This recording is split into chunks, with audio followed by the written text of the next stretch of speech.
Welcome to Matters Financial, Geopolitical from the Frontier. Thank you as ever for stopping by. First week back in 2017, whizzed by. Nairobi's been so quiet on the roads, but certainly from Monday I imagine it's going to be the usual story. Yesterday I was going home.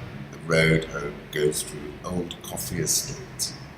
There's a lot of red soil, red dust, which was obviously very rich soil.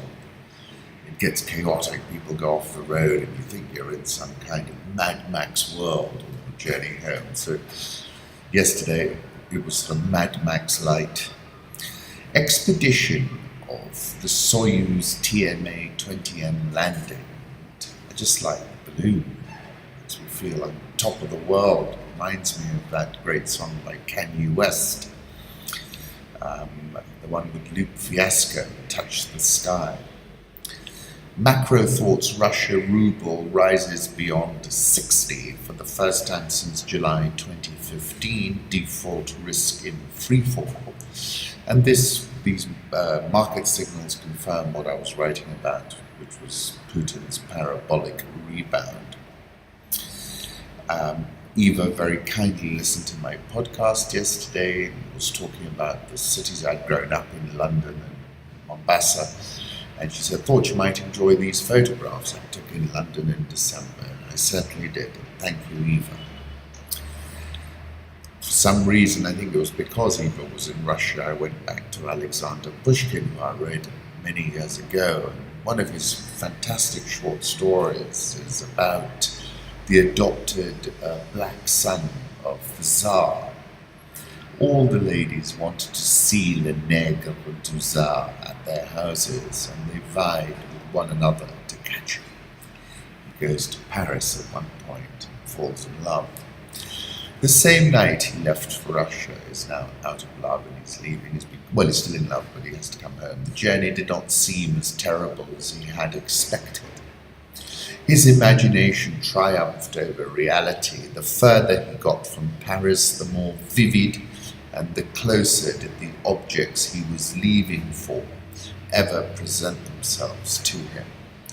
Without realizing it, he reached the Russian frontier. Autumn had already set in, but in spite of the bad spate of the roads, he was driven with the speed of the wind. And on the morning of the 17th day of his journey, he arrived at Krasnoye Selo, through which at that time the highway ran. There was still another 28 versts to Petersburg. While the horses were being changed, Ibrahim went into the post house. In a corner, a tall man wearing a green kaftan and with a clay pipe in his mouth was reading the Hamburg newspapers.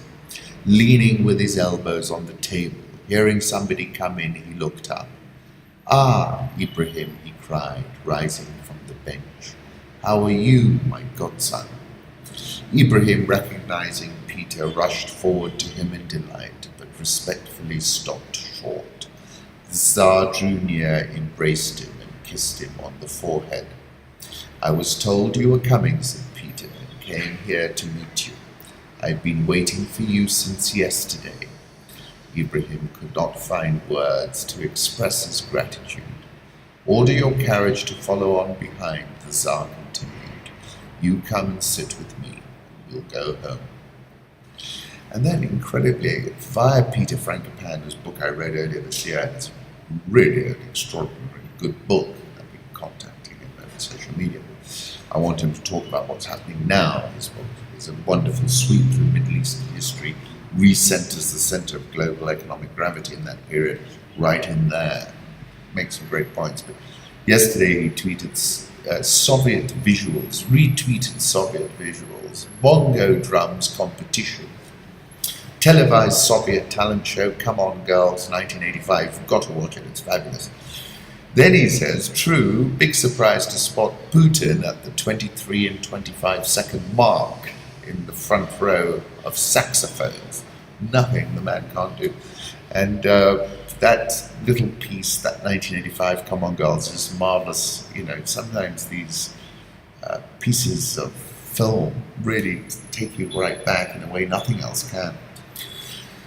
Mysterious radio signal traced to dwarf galaxy 3 billion light years away, is reporting CNN. A mysterious signal that has confounded scientists for years has been traced to a spot in the sky more than 3 billion light years away, almost a decade after the first radio burst was discovered. An international team of researchers has pinpointed the origin of one such signal as a dwarf galaxy in the pentagon-shaped constellation Auriga. These radio flashes must have enormous amounts of energy to be visible from over 3 billion light years away. And took me back to we have a deviate tomahawk. We copy, there's a voice, we have gross oscillation here. There's some interference. I've gone redundant, but I'm not sure it's helping. We are clearing an outframe to locate the source. Thank you, Colorado. It is probably just selective noise. You are negative red on the step function quad. It was a voice, I told them. We've just received an affirm on selective noise. We will correct. Tomahawk. In the meantime, advise you to stay redundant. The voice, in contrast to Colorado's metallic pigeon, is a melange of repartee, laughter and song. And I somehow imagine when we do hear from other people or other souls somewhere else in the universe, it's going to sound like this, with a quality of purest, sweetest sadness. Somehow we were picking up signals from radio programs of 40, 50, 60 years ago. And, that story about this radio signal from billions of years ago made me think about that. It suddenly struck me that that tiny pea, pretty and blue, was the Earth. I put up my thumb, shut one eye, and my thumb blotted out the planet Earth. I didn't feel like a giant. I felt very, very small. Neil Armstrong. Airplane pictures, remember everyone started in a Cessna. Very clever. Japan restaurant buys one bluefin tuna for $632,000. I wonder how much that tuna is going to cost when they serve it up to you. And a lovely article in the New Yorker about the poetry of Rumi a couple of years ago when Coldplay's Chris Martin was going through a divorce from the actress Gwyneth Paltrow, and feeling down, a friend gave him a book to lift his spirits. It was a collection of poetry by Jalaluddin Rumi, the 13th century Persian poet. Rumi is often described as the best-selling poet in the United States. Born in the early 13th century in what is now Afghanistan, he later settled in Konya, in present-day Turkey, with his family. Rumi continued his theological education in Syria, where he studied the more traditional legal codes of Sunni Islam, and later returned to Konya as a seminary teacher. It was there he met an elder traveller, Shamsi Tabriz, who became his mentor. The nature of the intimate friendship between the two is much debated, but Shams, everyone agrees, had a lasting influence on Rumi's religious practice and his poetry. So I've been to Konya, I've told you about it, I'll tell you about it again because it was such a powerful experience I had. We also went, besides going to the Mevlana Rumi's mausoleum, we went and found Shamsi Tabriz's mausoleum, where he is buried. Not a single soul, just a caretaker. And of course, one of the most powerful things I've ever experienced was a full moon that night. We were walking into this mausoleum, and as you walk in at the door, this is written: "Come, come, whoever you are, wanderer, worshipper, lover of leaving, it doesn't matter. Ours is not a caravan of despair. Come, even if you have broken your vows 1,000 times. Come yet again, come. Powerful stuff in my view. This is a photograph of the tomb, Rumi's tomb in Konya. My favorite quote ever: we come spinning out of nothingness, scattering stars like dust. And one night we spent at Lake Elementaita, and this photograph is of Nishit and Hannah riding along the lake shore. I woke up at 5 in the morning and it was just extraordinary. It was as if all the stars had dropped. I woke up Hannah and we just sat there and marveled at our universe. Zaina Awad, good morning from Istanbul's Greek Orthodox Church, where Epiphany celebrations had begun under tight security. Well, yesterday was very interesting. I listened to this congressional inquiry.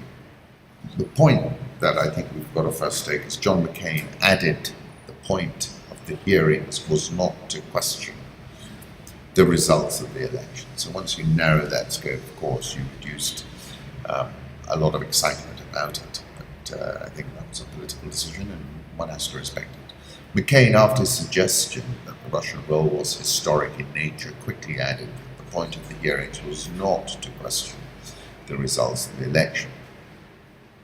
Look, as I've said it on the 5th of December, I have no doubt that Putin ran a seriously 21st century, predominantly digital program of interference, which amplified Trump's candidacy. It dialed down enthusiasm for Hillary Clinton, and that Trump was an ideal candidate for this kind of support. He's a linguistic warfare specialist.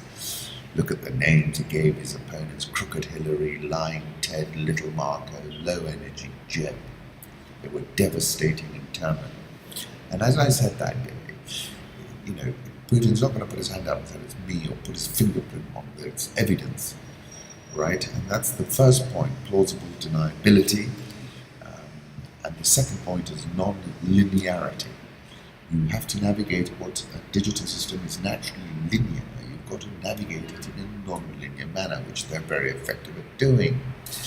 And an example of a linear response is when Assange was asked. Assange kept responding.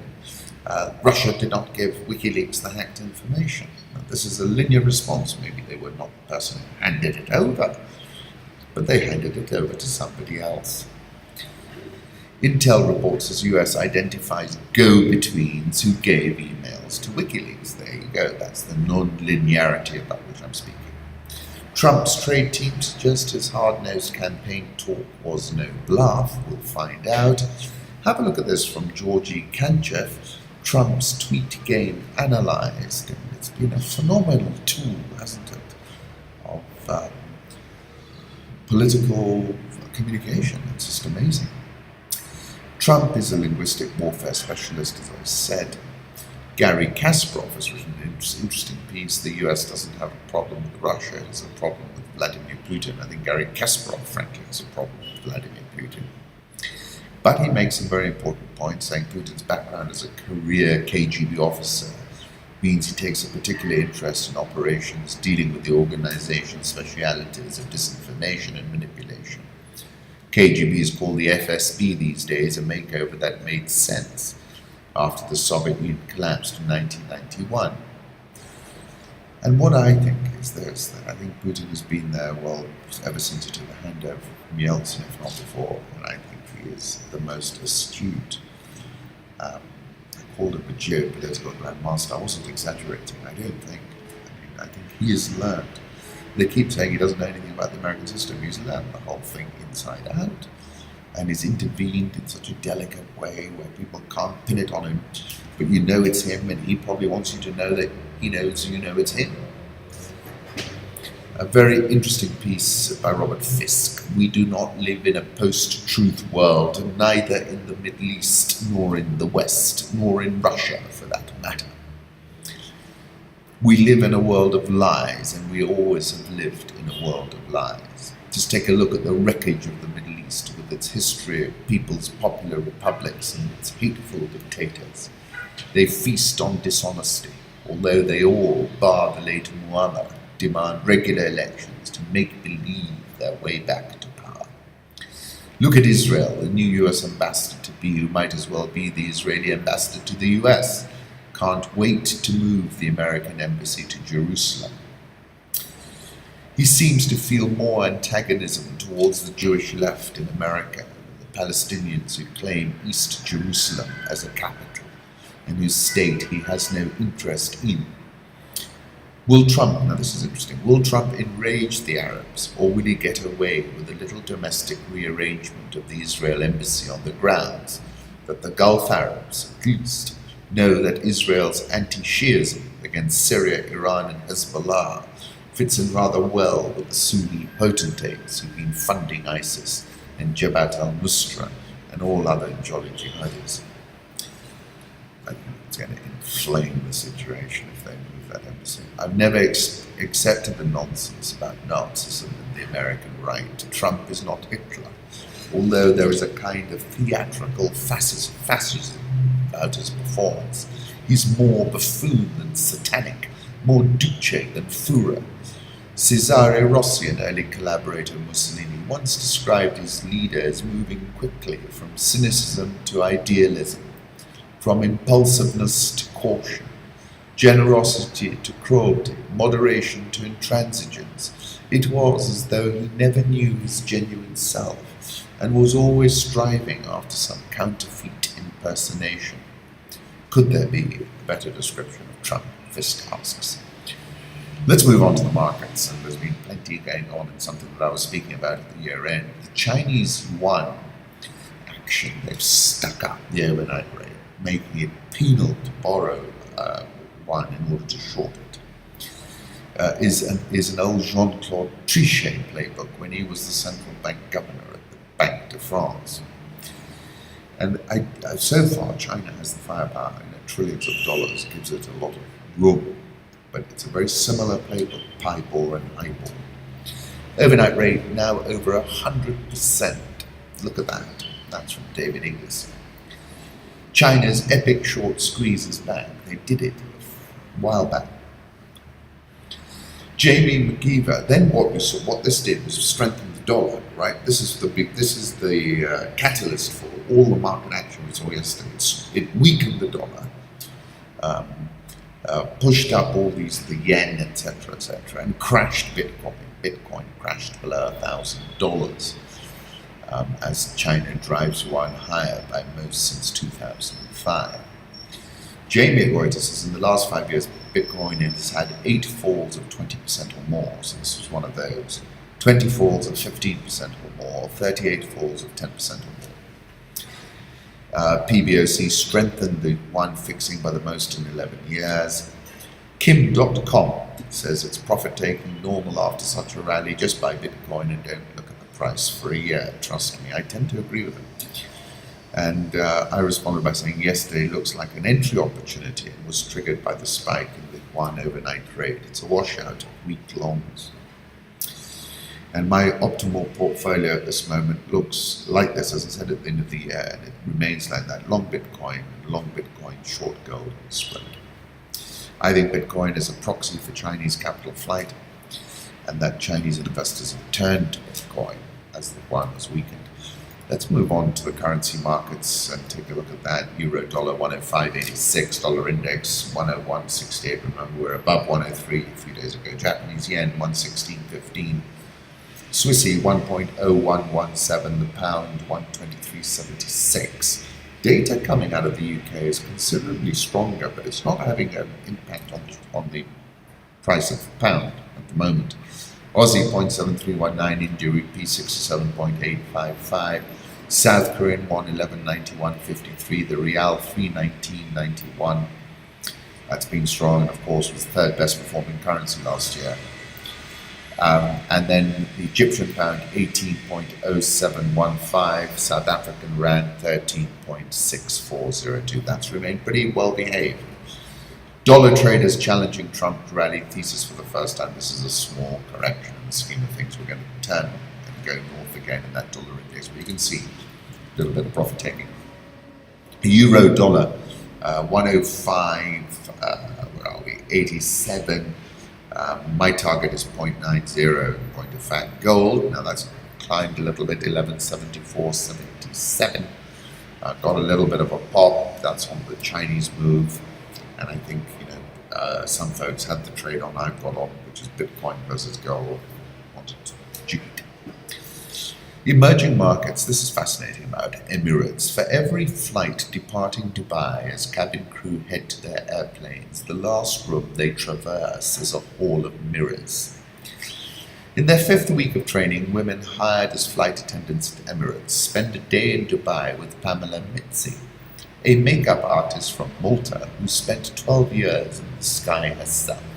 Mitzi greets the students in a windowless instruction space about 20 foot across, lined on 3 sides by mirrors, divided into vanities by bright roundels of light. Like an old-timey dressing room, Her job is to teach the trainees how Emirates expects them to look. Female cabin crew, referred to invariably as girls, are to tie their hair back in tight buns, preferably secured by a scrunchie in Emirates brand red.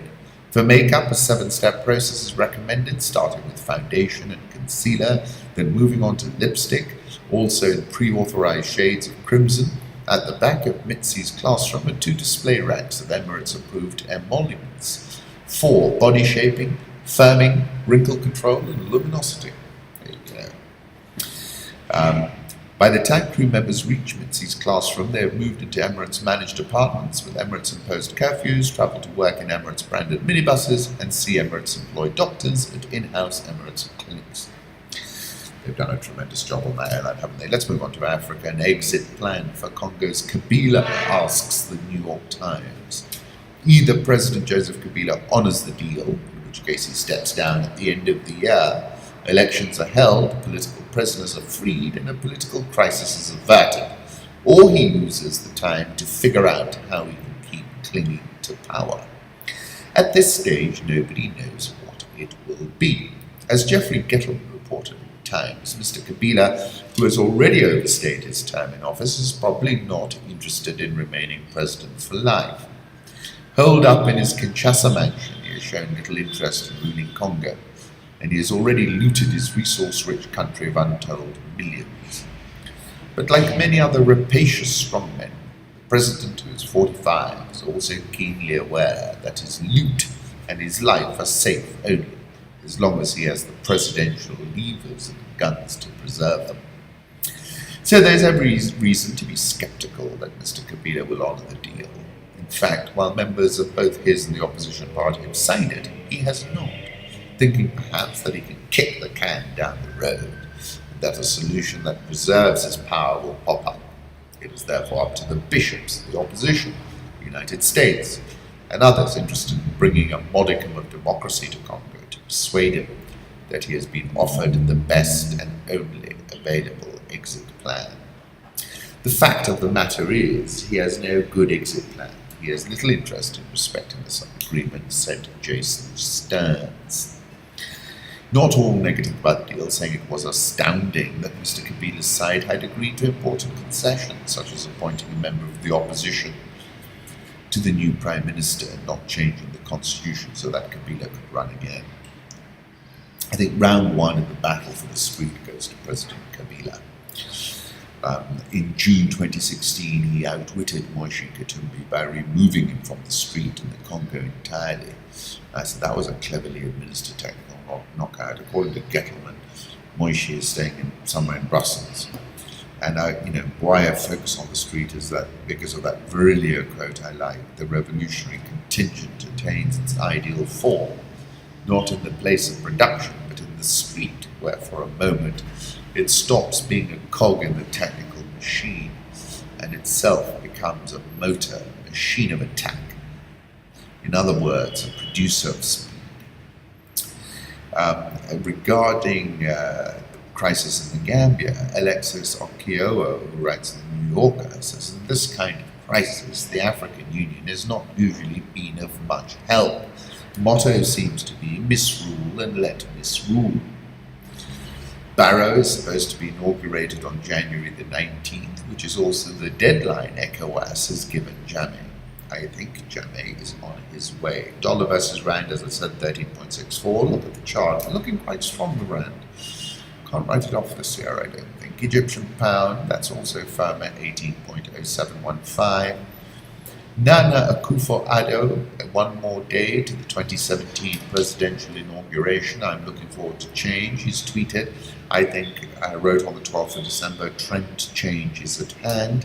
Africa is very non-linear, but recent elections from President Buhari of Nigeria, through President-elect Barrow in the Gambia, through President-elect Akufo-Addo of Ghana, is surely signaling a trend change is at hand. You might turn around and ask, what about the DRC, where a president with less than 10% national support is maneuvering to hold on? Burundi, Ethiopia, Zimbabwe, Equatorial Guinea. Too many more to mention. The big picture point here is in fact a demographic one. Many commentators define the African population surge as a dividend But what is clear is that if it is not allowed a free and fair vote, it's going to be a terminator for a whole number of regimes. The demographic bulge is now arriving at voting age. It is that moment. Its importance cannot be gainsaid. These regimes, in my view, are now facing an existentialist crisis. World Bank: lack of access to basic services, access to markets and economic opportunities constrains most people in Mozambique. God, I went there 3 or 4 times, such a big tailwind. What are they going to do? The Church of Santo Antonio, the capital of the island of Principe. Wonderful photograph. Kenya's Senate passes controversial electoral law amendments. The amendments to the electoral law provide for a manual mechanism for voter registration and results transmission as a fallback plan should electronic methods fail. Court, Kenya's main political opposition group, says the changes may open the electoral system to abuse by enabling the registration of dead people or underaged voters. Kenyatta, who's 55, is seeking a second term. In general polls on August the 8th, he won the 2013 presidential elections with 50.07%. And of the total, followed by Dingo got 43.3%. So, closely contested elections present a clear and present danger in Africa. That's without a doubt. The Elesina report I quoted last year spoke to an anti-incumbency trend across the continent, a little like what drove Trump, ABC or ABI, anyone but Clinton or anyone but the incumbent. Furthermore, we had this big spike in newly enfranchised young people, and that bulge is passing meaningfully into the voting configuration and is a potential game changer. The opposition here need to coalesce around a left-field candidate like Adamo Barrow, and until they do that, I don't think there is a chance. But if they do that, then they are, but the election will remain the president's to lose. I urged Mombasa residents to take advantage of the restored market to empower themselves economically, said President Kenyatta in Mombasa yesterday. The Kenya shilling, which has softened quite sharply, is 103.75 last. And finally, let me leave you with a nice photograph that Mutua Matheka took of the first sunrise of the year somewhere in Mombasa. Once again, thank you for stopping by.